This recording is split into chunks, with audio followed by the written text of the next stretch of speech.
Hello everyone. Welcome to my case for CamelCase, and this is for the romanization of Korean. That's been kind of been a pet peeve of mine for years. So let's go ahead and get started. So the what is romanization? When you're learning Korean as a Latin language speaker, like such as English, so then you might see some Korean written in some Latin alphabet, like so. And then the whole idea here, I think, is that since you don't know how to read Hangul, you won't know how to pronounce those names and places. And so then there's an official way of transcribing those Korean into Roman or Latin letters. So the idea is that the also like visitors who don't know Korean or how to read Korean, that they'll be able to at least match up their names in Latin letters, right? So that way they can somehow get around. But then as a native speaker, like for myself, where I learned Korean when I was growing up in the US, and I never really had to use this romanization system, that trying to parse this, trying to understand this becomes quite problematic. Um, and yeah, trying to read this, it doesn't make sense to me, right, as a just an English speaker,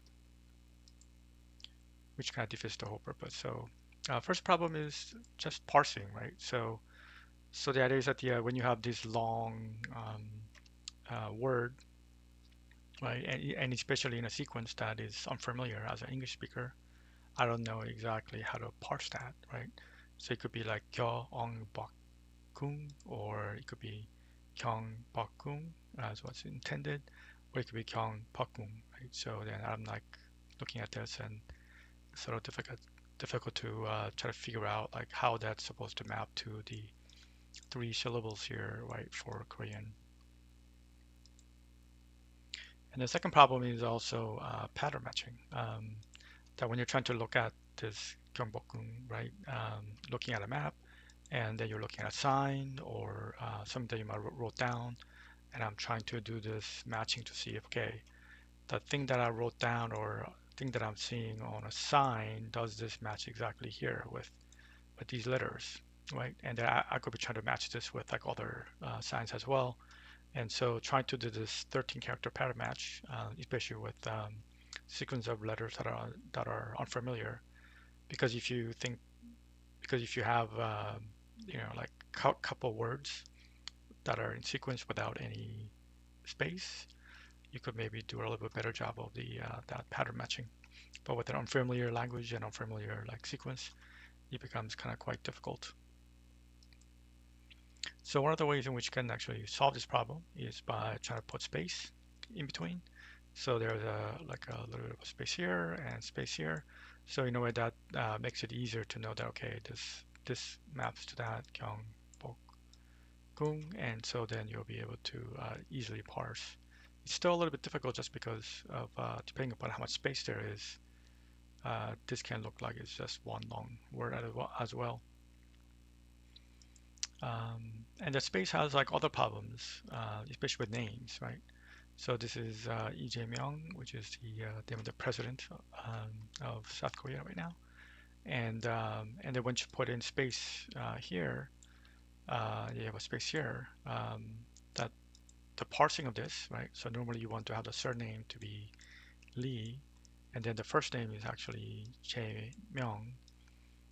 But then the problem is that now you have a space in here. So when you're using computer systems, in many cases, depending upon how the name is represented, that the space can be the limiter. And so then this can be like a middle name, right, instead of a part of the first name. And so then that can actually cause some problems, especially with your passport or financial transactions, where the name has to match exactly. So having your first name just be Jae-myung with a space compared to having a J as your first name and then Myung as your middle name. I mean, these are two totally different people, really, or like different names, and so then that can cause issues with that. Yeah, the other option is to try to use like a dash or some sort of a delimiter between syllables, right? And that can help, like, so definitely with this, kyo- like, Kyeongbokgung with dashes, it makes it clear, like, which are the syllables. And same thing with Lee with the name, and so definitely there's no way to confuse that. Okay, this is just one name and not two different names. But one of the problems with this approach, I think, is that you have to basically add in all these extra characters, right? The dashes. And when you're typing these names, it's kind of, you'll get annoying pretty quick having to use your pinky finger to go all the way up to the dashes. I think that can actually slow down some productivity there. So that's kind of a pet peeve, I think, for sure. So the proposal is to try to use CamelCase.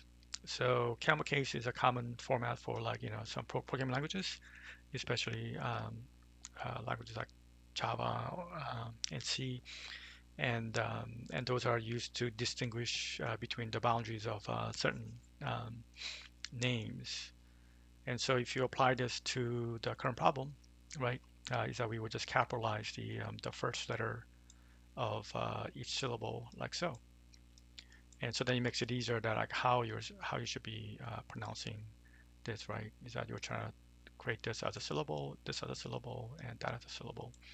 So it makes it easier for non-Korean speakers to be able to recognize this. And not only that, but because of these capitalizations like this, right? This could be an abbreviation, so like a GBG, right? And in Korean, it's kind of maps to the same, right? Same consonants here, right? In terms of 기역, 비역, and 기역. And so you could even do like 가바가 as a maybe a short form for 경복궁, right? So then I think that makes it easier for, let's say, non-Korean speakers. Like if you just speak, if you recognize the Latin letters, right? So all you have to do is just add a right, for each of these, ka, pa, ka, and uh, and I think most Koreans would probably understand that is 기역, 비역, 기역, right? And reason is because this is matching with the Korean abbreviations that's common. So, for instance, like, latest BTS's album is Arirang, and then this is the shortened form. So it's just the first consonants of each word. So then that's a way to contract essentially the word with the first consonant of each of the syllables.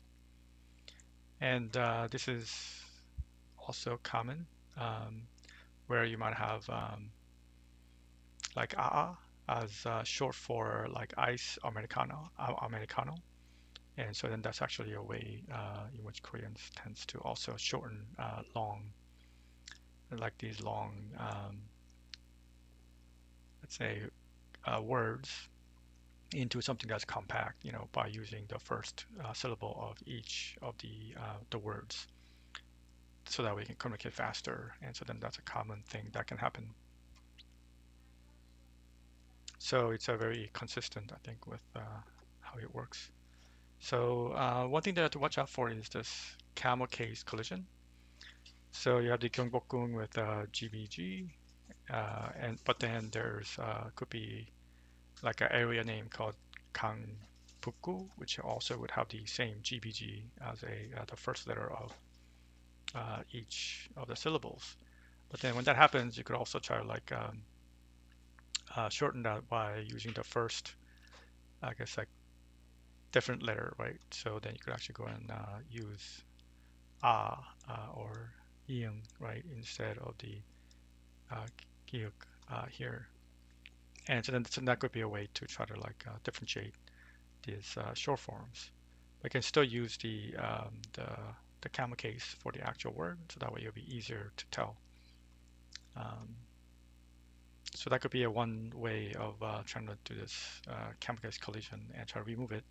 But I think most of the touristy places, their names have quite a few difference in the number of syllables and the first consonants of each of the syllables. So I think there will be very rarely a collision where two will map to the same one. So you could almost think of it as a like a code, right? That makes it easier for Korean speakers and English speakers to be able to just communicate, where they want to go or where something is. You could say like 가봐가, I want to go to 가봐가, and that could be 경복궁, so that it's easier to pronounce those. Okay, so for this change to occur, so there's a National Institute of Korean Language for the Republic of Korea, and they're the ones who are in charge of, or at least own the romanization of Korean. And so then they have a table and how to transcribe the Korean, the Hangul, over to uh, using the Latin alphabet. And so if you are interested in, making this change or having it changed, I think you can go and contact them through their social media, like their YouTube account, Instagram, and X account, and maybe send them a hello. And it would be great if we could actually use CamelCase for the romanization, so that way it'd be easier for non-Koreans to be able to understand or how to pronounce the Korean romanization. And then once that's been approved by that government organization, uh, there's a second organization called Ministry of Culture, Sports, and Tourism.